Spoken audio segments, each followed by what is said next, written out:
My takeaway when all of this was going on is that someone has information on our opponent.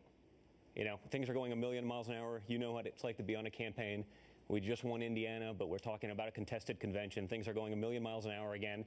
And hey, wait a minute. I've heard about all these things, but maybe this is something. I should hear them out. Okay. When you read the parts about the Russian government or Russia supporting your father, did that put off any sirens in your head?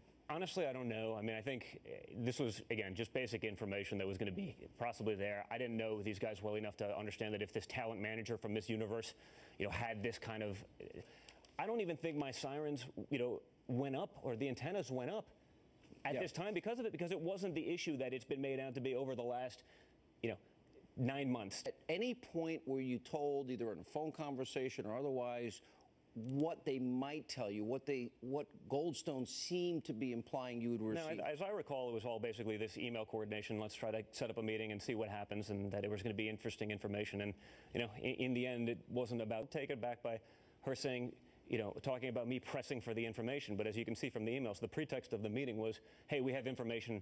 And there was, you know, some small talks. I don't even remember what it was. It just was sort of nonsensical, inane and garbled, and then quickly went on to, you know, a story about Russian adoption and how we could possibly help. And really, that's where we shut it down, which is, wait a second, what does this have to do with Did you even know what the McGinty Act was? I'd never even heard of it before, you know, that day. Attack took how long? How long was the meeting? 20 minutes or so. About 20 minutes.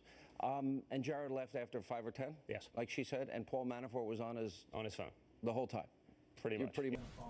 I have a quick statement that I will read from the president. My son is a high quality person, and I applaud his transparency. And beyond that, I'm going to have to refer everything on this matter to John Jr.'s counsel and outside counsel, and won't have anything else to add beyond that today.